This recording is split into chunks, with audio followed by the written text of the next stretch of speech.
So ஆயால் இன்றைக்கி வந்து பார்த்தோம்னா பிப்ரவரி 10 நியூஸஸ் வந்து பார்க்கலாம். ஸோ இன்றைக்கி ஃபஸ்ட் நியூஸ் வந்து பார்த்தோம்னா வேர்ல்டு பல்சஸ் டே. பிப்ரவரி 10 வந்து பார்த்தோம்னா பல்சஸ் தினம், உலக பருப்பு தினம் வந்து கொண்டாடுறாங்க. இதில் என்ன முக்கியமாக தெரிஞ்சுக்கணுமா, என்ன டேட்டு, என்ன தீம். ஸோ இதுதான் வந்து அதிகமாக கொஷின்ஸ் வந்து கேட்பாங்க. ஸோ டேட்டை பொறுத்த வரைக்கும் பிப்ரவரி 10 பல்சஸ் டே. தீமை பொறுத்த வரைக்கும் pulses of the world from modesty to excellence. So modesty to excellence இதுதான் தீமை வந்து நீங்கள் ஞாபகம் வச்சுங்க.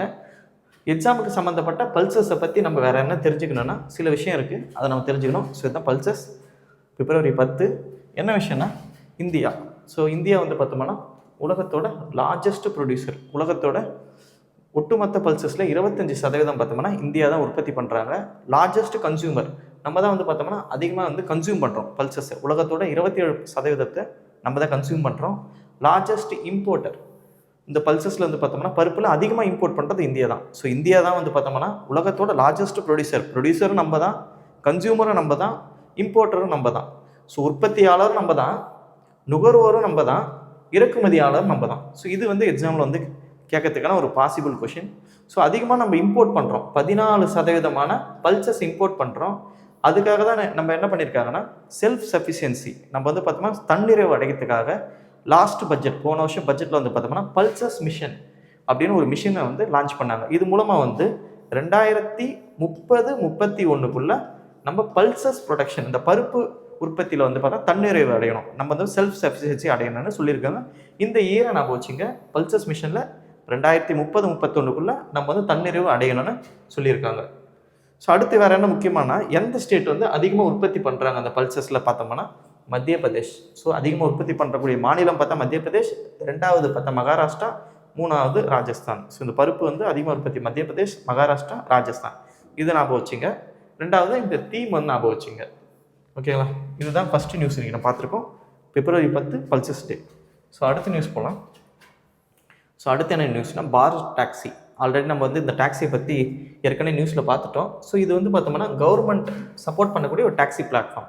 ஸோ இது எப்படின்னா, இப்போ வந்து பார்த்தோம்னா நிறைய தனியார் நிறுவனங்கள் இருக்குது, ரேப்பிடோ, ஓலா, யூபர், அந்த மாதிரி நம்ம கவர்மெண்ட்டே வந்து பார்த்தோம்னா இந்த பாரத் டாக்ஸின்ற ஒரு ஆப் வந்து லான்ச் பண்ணியிருக்காங்க. இதில் வந்து எப்படின்னா இந்த டிரைவர்ஸே வந்து பார்த்தோம்னா ஓனர்ஸாக இருப்பாங்க. ஸோ இந்த டிரைவர்ஸ் இருக்கான்னு வச்சுங்க, இதில் போய் சைன்இன் பண்ணிக்கணும். சைன்இன் பண்ண உடனே அவங்களுக்கு கிடைக்கக்கூடிய லாபம், இப்போ அந்த கஸ்டமர் கொடுக்கக்கூடிய காசு மொத்தமாக வந்து பார்த்தோம்னா அந்த டிரைவர்ஸ்க்கே போயிடும். இதில் வந்து பார்த்தா 0 கமிஷன். ஸோ கமிஷனே வந்து பார்த்தோம்னா இதில் இல்லை இந்த பாரத் டாக்ஸியில். பாரத் டாக்ஸி இனிஷியேட்டிவில் பார்த்தோம்னா ஒரு ஸ்டேட் வந்து ஜாயின் பண்ணியிருக்காங்க. என்ன ஸ்டேட்னா டெல்லி. ஸோ டெல்லி தான் வந்து பார்த்தா முதல் ஸ்டேட்டு இந்த பாரத் டாக்ஸின்ற இந்த ஸ்கீமு கீழே வந்து பார்த்தோம்னா பிளாட்ஃபார்மில் இது பண்ணியிருக்காங்க, பார்ட்னர் பண்ணியிருக்காங்க. ஸோ என்ன கொஸ்டின் கேட்பாங்கன்னா பாரத் டாக்ஸியை பற்றி கேட்கலாம். இது வந்து பார்த்தோம்னா அமித்ஷா வந்து பார்த்தோம்னா லான்ச் பண்ணாங்க டெல்லியில். 2வது என்ன கேட்கலாம்னா எந்த ஸ்டேட் வந்து இதை எந்த ஸ்டேட் வந்து இதில் பார்ட்னராக ஃபஸ்ட்டு ஸ்டேட் பார்த்தோம்னா அது டெல்லி. ஓகே, டெல்லி தான் வந்து பார்த்தோம்னா இதில் பார்ட்னராக ஜாயின் பண்ணியிருக்காங்க. ஸோ இதுதான் இந்த நியூஸு. ஆல்ரெடி நம்ம பார்த்த நியூஸ் தான், இதில் ஒரு அப்டேட் தான். அது வந்து டெல்லி வந்து பார்ட்னராக ஜாயின் பண்ணியிருக்காங்க. ஸோ அடுத்த நியூஸ் வந்து பார்த்தோம்னா ஒரு முக்கியமான நியூஸ், ஒரு இன்டர்நேஷ்னல் நியூஸ். ஸோ இதில் என்ன சொல்லியிருக்காங்கன்னா ப்ராஜெக்ட் வால்ட் அப்படின்ற ஒரு ப்ராஜெக்ட் வந்து பார்த்தோம்னா அமெரிக்கா கவர்மெண்ட்டை லான்ச் பண்ணியிருக்காங்க. யூஎஸ் கவர்மெண்ட் என்ன பண்ணியிருக்காங்கன்னா ப்ராஜெக்ட் வால்ட்ன்ற ஒரு ப்ராஜெக்ட் லான்ச் பண்ணியிருக்காங்க. இது மூலமாக என்ன சொல்ல வராங்கன்னா, என்ன பண்ண போகிறாங்கன்னா ரேர் எர்த் மினரல்ஸும் கிரிட்டிக்கல் மினரல்ஸும், இந்த 2 மினரல்ஸ் வந்து பார்த்தோம்னா ரொம்ப ரொம்ப முக்கியமான மினரல்ஸ். எக்ஸாம்பிள் டங்ஸ்டன், லித்தியம், அடுத்து வந்து பார்த்தோம்னா கோபால்ட், அந்த மாதிரி முக்கியமான மினரல்ஸ்லாம் வந்து பார்த்தோம்னா ஸ்டோர் பண்ணி வைக்க போகிறாங்க. வாங்கி வந்து பார்த்தோம்னா இந்த மாதிரி பெரிய வால்ட்டில் வந்து பார்த்தோம்னா ஸ்டோர் பண்ணி வைக்க போகிறாங்க. இதுக்காக பார்த்தோம்னா 12 பில்லியன் டாலர் வந்து செலவு பண்ணுறாங்க. ஸோ கொஷின்ஸ் என்ன வந்து கேட்கலான்னா, ப்ராஜெக்ட் வால்ட் அப்படின்றது எந்த நாட்டோட ஒரு ப்ராஜெக்ட்டு, இதில் என்ன பண்ண போகிறாங்க, இந்த மாதிரி 2 விதமான கொஷின்ஸ் கேட்கலாம். ஒன்று யூஎஸ்து, 2வது இதில் இருக்கக்கூடிய ரேர் எர்த் மெட்டல்ஸ். ஸோ இந்த ரேர் எர்த் மெட்டல்ஸை இந்த மாதிரி வந்து பெரிய பெரிய வால்ட்டில் ஸ்டோர் பண்ணி வைக்க போகிறாங்க. இதுதான் வந்து நியூஸ். அடுத்து நம்ம பார்க்க போகிறது கிம்பர்லி ப்ராசஸ். ஸோ இது கிம்பர்லி ப்ராசஸில் வந்து பார்த்தோம்னா இந்தியா வந்து பார்த்தோம்னா சேர்மன், நம்ம வந்து பார்த்தோம்னா தலைமை பொறுப்பு வந்து ஏற்றிருக்கோம். ஸோ இந்த கிம்பர்லி ப்ராசஸ்னால் என்னென்னு பார்ப்போம், அடுத்து நம்ம நியூஸ்க்கு வரும்.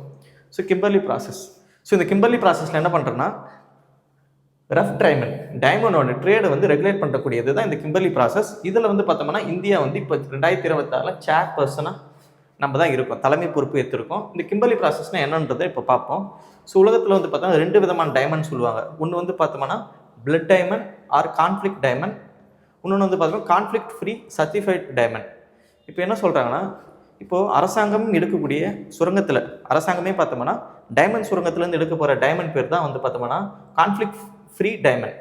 அது மட்டும் இல்லாமல் இன்னொரு டைமண்ட் என்ன பிளட் டைமண்ட். இது வந்து பார்த்தோம்னா நிறைய டைமண்ட் எடுக்கக்கூடிய சுரங்கங்கள் வந்து பார்த்தோம்னா சின்ன சின்ன ரிபல் குரூப் கிளர்ச்சி குழுக்களால் கட்டுப்படுத்தப்படுவாங்க. ஓகேங்களா? அந்த கட்டுப்படுத்தக்கூடிய இந்த குழுவில் இருக்கிறவங்க என்ன பண்ணுவாங்கன்னா, இந்த டைமண்ட்ஸை சேல் பண்ணுறது மூலமாக வரக்கூடிய காசை வச்சு அவங்க அங்கே அரசாங்கத்தை எதிர்த்து போராடுறாங்க. இந்த மாதிரி டைமண்ட்ஸை வந்து மார்க்கெட்டில் வரக்கூடாது, இந்த மாதிரி டைமண்ட்ஸை பயன்படுத்தக்கூடாதுன்றதுக்காக இந்த கிம்பர்லி ப்ராசஸை உருவாக்கியிருக்காங்க. ஸோ இதில் என்னென்னா, ஒவ்வொரு டைமண்ட் எடுக்கும் போதும் அது வந்து அரசாங்கம் எடுத்தாங்கன்னா அதில் வந்து பார்த்தோம்னா ஒரு சர்டிஃபிகேட் பண்ணுவாங்க, இது வந்து நீங்கள் பயன்படுத்தலாம் அப்படின்னு. சர்டிஃபிகேட் பண்ணுறது மூலமாக இந்த பிளட் டைமண்டை வந்து முழுசாக வந்து குறைச்சி இவங்களுக்கு வந்து அந்த மணி, அந்த காசு வரக்கூடிய அந்த வழியை வந்து அடைக்கிறாங்க. ஸோ இதுதான் இதில் வந்து பார்த்தோம்னா இந்தியா 3வது முறை வந்து சேர்மனாக இருக்காங்க. இன்னும் 2008 நம்ம தான் சேர்மனாக இருந்தோம், 19 நம்ம தான் சேர்மனாக இருந்தோம், இப்போ 26 நம்ம தான் வந்து இதுக்கான தலைமை பொறுப்பு வந்து ஏற்கிறோம். அடுத்து ஒரு பிலிம்ஸ் பாயிண்டர். ஸோ இந்த பிலிம்ஸ் பாயிண்டரில் ஒரு ஸ்போர்ட்ஸ் சம்மந்தப்பட்ட ஒரு நியூஸ் பார்க்க போகிறோம்.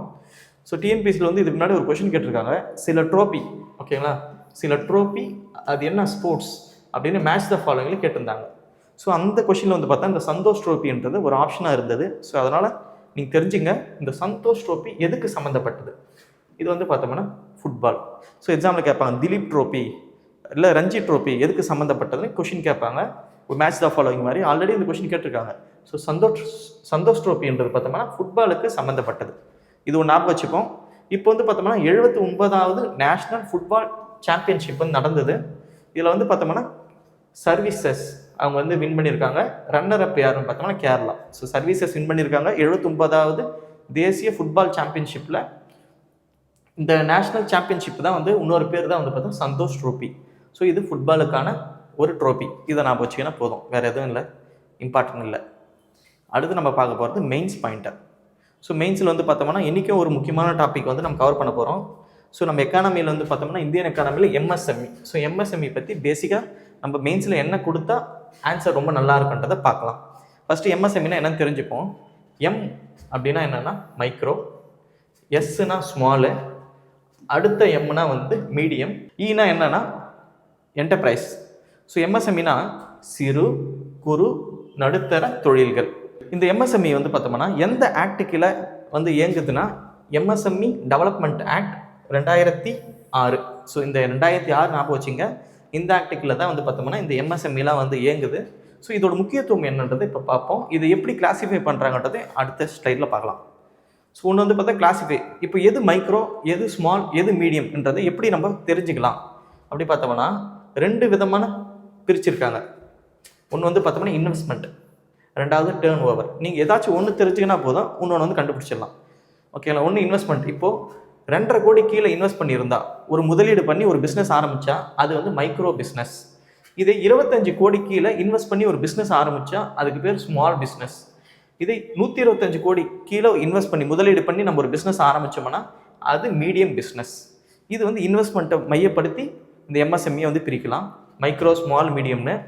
டேர்ன் ஓவர், ஓகே, ஒரு வருஷத்தில் வந்து அவங்க எவ்வளோ டேர்ன் ஓவர் பண்ணியிருக்காங்க, எவ்வளோ வந்து பார்த்தோம்னா டேர்ன் ஓவர் பண்ணியிருக்காங்க பார்க்கும்போது 10 கோடி கீழே இருந்தால் மைக்ரோ, 100 கோடி கீழே இருந்தால் ஸ்மாலு, 500 கோடி கீழே இருந்தால் அது மீடியம். ஸோ இப்படி பிரிக்கலாம். இது எப்படி ஞாபகம் வச்சுக்கலாம்? ஏன்னா எக்ஸாம்பிள் வந்து இது அடிக்கடி கேட்பாங்க. இது எப்படி ஞாபகம் வச்சுக்கலாம்? ஏதாச்சும் ஒன்று ஞாபகம் வச்சுங்க. ஃபர்ஸ்ட் நான் இன்வெஸ்ட்மெண்ட் ஞாபகம் வச்சுக்கணுன்னா 2.5, 25, 125. இது என்ன பண்ணனா இன்ட்டு 4ஆல் இன்ட்டு பண்ணிடணும். ஓகேங்களா? இது வந்து 4ஆல் பெருக்கிடணும். ஸோ 4ஆல் நம்ம அது பெருக்கிட்டோம்னா ஆன்சர் இதுக்கு வந்துடும். ஸோ 2.5 × 4 10 ஆகிடும். இங்கே 100, இங்கே 500. ஸோ இப்படி ஞாபகம் வச்சுக்கலாம். அப்படி இல்லைன்னா 10, 100, 500 ஞாபகம் வச்சுக்க டிவைடட் பை 4. ஸோ நம்ம எது போட்டாலும் ஒன்று கண்டுபிடிச்சிடலாம். ஸோ ஏதாச்சும் ஒன்று ஞாபகம் வச்சுக்கணும்னா ஒன்று நம்ம கண்டுபிடிக்க முடியும். இது எக்ஸாம்பிள் அடிக்கடி கேட்கக்கூடிய ஒரு கிளாசிஃபிகேஷன். இது போன பட்ஜெட் 2025 ஏப்ரல் 1லேருந்து பார்த்தோம்னா இந்த கிளாசிஃபிகேஷன் அமலில் இருக்குது. ஸோ இந்த எம்எஸ்எம்இ எவ்வளோ முக்கியன்றதை நம்ம பார்ப்போம். ஸோ இந்த எம்எஸ்எம்இ பார்த்தோம்னா எவ்வளோ முக்கியன்றதை பார்ப்போம். இந்த எம்எஸ்எம்இ பார்த்தோம்னா இந்தியாவோட ஒட்டுமொத்த ஜிடிபியில் 30% கான்ட்ரிபியூட் பண்ணுது. 30% பார்த்தோம்னா இந்த எம்எஸ்எம்இ வந்து கான்ட்ரிபியூட் பண்ணுது, 30%. அடுத்து வந்து பார்த்தோம்னா 48% எக்ஸ்போர்ட் நம்ம ஏற்றுமதி பண்ணுறதுல 48% எம்எஸ்எம்இ ப்ரொடியூஸ் பண்ணுற பொருட்கள் தான் நம்ம ஏற்றுமதி பண்ணுறோம். 11 கோடி பேருக்கு வந்து பார்த்தோம்னா ஜாப் வந்து தருது. கிராமப்புறத்தில் வந்து பார்த்தா இண்டஸ்ட்ரீஸை உருவாக்க இந்த எம்எஸ்எம்இ உதவுது. இன்க்ளூசிவ் க்ரோத்தை உருவாக்குது. மேக் இன் இந்தியா போன்ற திட்டங்களுக்கு சப்போர்ட் பண்ணுது. ஸோ இதெல்லாம் வந்து பார்த்தோம்னா எம்எஸ்எம்இயை பற்றி வரக்கூடிய கொஷின்ஸில் நீங்கள் யூஸ் பண்ணணும். இப்போ வந்து பார்த்தோம்னா எம்எஸ்எம்இயில் என்ன ப்ராப்ளம் இருக்குது, ஏன் எம்எஸ்எம்இ வந்து பார்த்தோம்னா இந்தியாவில் ஒரு டேக் ஆஃப் ஆகலை, அந்த மாதிரி கொஷின் கேட்கும்போது நீங்கள் எம்எஸ்எம்இக்கு டெஃபினேஷன் கொடுத்துட்டு அப்புறமா அதை பார்த்தோம்னா ஏன் எம்எஸ்எம்இயோட இம்பார்ட்டன்ஸ் 30% ஜிடிபியில் இருக்குது, 48% எக்ஸ்போர்ட் வந்து 11 கோடி பேர் வேலை வாய்ப்பு தருது, இது எல்லாத்தையும் நீங்கள் சொல்லிவிட்டு அப்புறமா எம்எஸ்எம்இயோட பிரச்சனைக்கு போனீங்கன்னா உங்கள் ஆன்சர் ரொம்ப நல்லாயிருக்கும். ஸோ கொஷின் ஆஃப் த டேல பார்க்கும்போது எம்எஸ்எம்இ இந்தியாவில் வந்து பார்த்தோம்னா இந்த எம்எஸ்எம்இ எதன் அடிப்படையில் பிரிக்கிறாங்க, ஸோ இந்த எம்எஸ்எம்இ பார்த்தா எதன் அடிப்படையில் பிரிக்கிறாங்கன்னு கொஷின்ஸ் கொடுத்துருக்காங்க பேஸ்ட் ஆன் அந்த கிளாசிஃபிகேஷன். ஆப்ஷன் ஏ வந்து பார்த்தா நம்பர் ஆஃப் எம்ப்ளாயி, பணியாளர் எண்ணிக்கையில் வந்து பிரிக்கிறாங்க. ஆப்ஷன் பி வந்து பார்த்தோம்னா investment and turn over, so முதலீடு மற்றும் ஆண்டு வருமானம் அதை வச்சு பிரிக்கிறாங்க. ஆப்ஷன் சி வந்து பார்த்தோம்னா லாபம், இதை வச்சு பிரிக்கிறாங்க. ஆப்ஷன் டி வந்து பார்த்தா எக்ஸ்போர்ட் வேல்யூ. ஸோ எது ஆன்சர்ஸ் நினைக்கிறீங்களோ அது யூடியூப் கமெண்ட் செக்ஷனில் சொல்லுங்கள். ஸோ டெய்லி வீடியோஸ்க்கு வெற்றி யூடியூப் சேனலை சப்ஸ்கிரைப் பண்ணுங்கள். தேங்க்யூ.